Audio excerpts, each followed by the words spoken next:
on va préparer notre scène pour pouvoir y mettre des joints qui vont déformer le visage. Alors, en termes de préparation, bah, tout simplement, ce qu'on va faire, c'est séparer le visage du reste du corps, comme on peut le voir ici.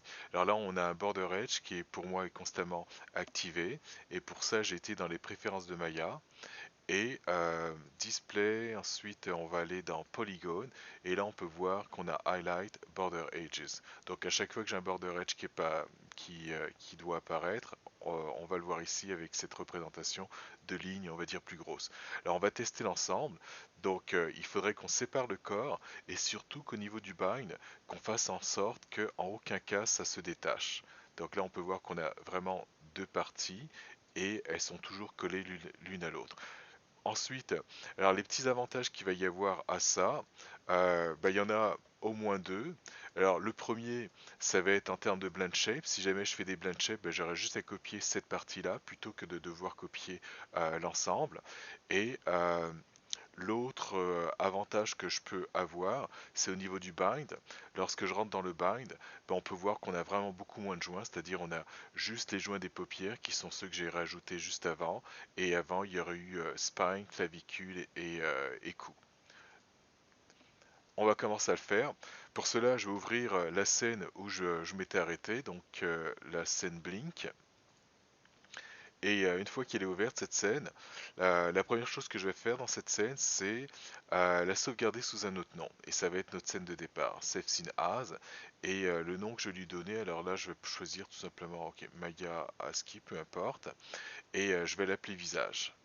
Alors, Visage. Save. Comme ça, on s'assure de ne pas, on va dire, casser la scène qui était fonctionnelle, c'est-à-dire celle-là avec le rig qui a été fait juste avant. Maintenant, je vais dans un premier temps copier cette géométrie, CTRL D, elle est copiée, et je vais la séparer de l'ensemble, donc Shift P comme parent, et là où l'équivalent de Edit Unparent pour pouvoir la séparer.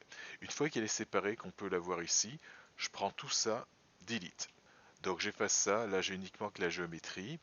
Euh, ensuite, ce que je vais faire dès maintenant, je vais faire un Optimize Scene.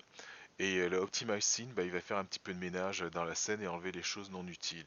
Et là, dans les choses non utiles, bah, pour l'instant, je veux pas de layer et les nodes, on va dire, de rendu qui sont présentes, si jamais il y en a, comme ici, on peut voir, bah, il va les supprimer.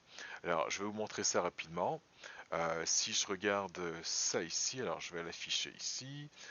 Et le menu qui va être intéressant pour nous, ça va être tout simplement, on va aller dans File, et là on va choisir Optimize Scene Size. Alors il va nous dire attention, on ne pourra pas faire de undo. Ok. Et là on peut voir qu'il vient de se débarrasser de ces nodes là et celles qui étaient sans doute en dessous.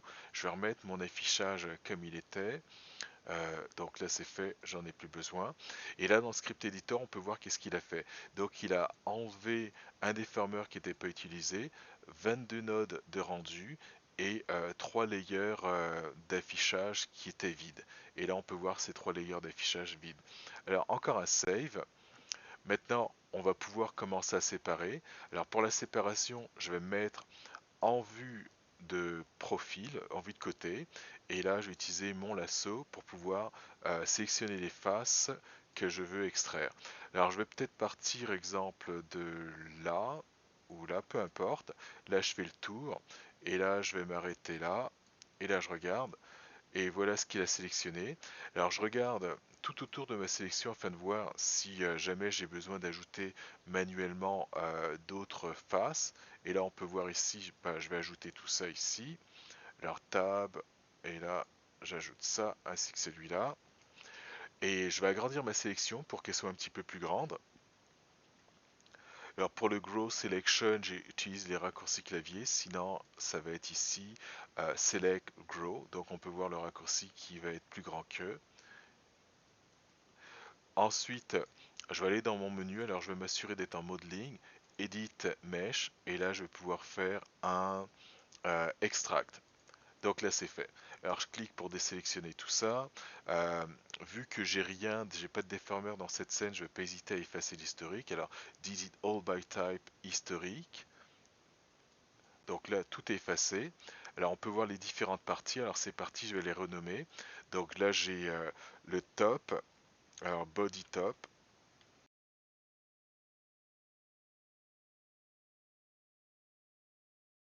Je vais les cacher. Et pour avoir accès à l'intérieur de la bouche, et l'intérieur de la bouche, bah, on peut voir que ça a été aussi séparé. Et on peut voir qu'on a euh, une partie qui va représenter la partie du haut et l'autre qui va être le bas.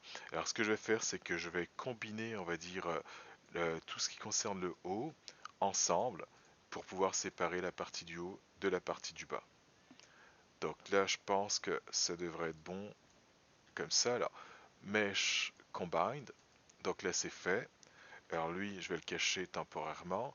Et pour cette partie-là, on peut voir que la langue a été modélisée, c'est-à-dire avec le reste. Alors je vais laisser tel quel et je vais juste ajouter les dents et m'assurer de combiner tout ça. Combine. Maintenant que c'est combiné, dans le outliner, alors ça ici, le groupe body, j'en ai pas besoin. Alors je vais effacer l'historique de tout ça.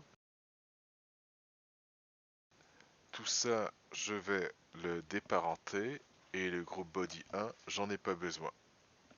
Je vais tout afficher. Alors on a la tête, je la cache. On a le body top, je peux le cacher. Et là, cette partie-là, ça va être la mâchoire, la partie du bas. Donc je vais appeler, vu qu'il y a la langue, je vais l'appeler teeth et tongue.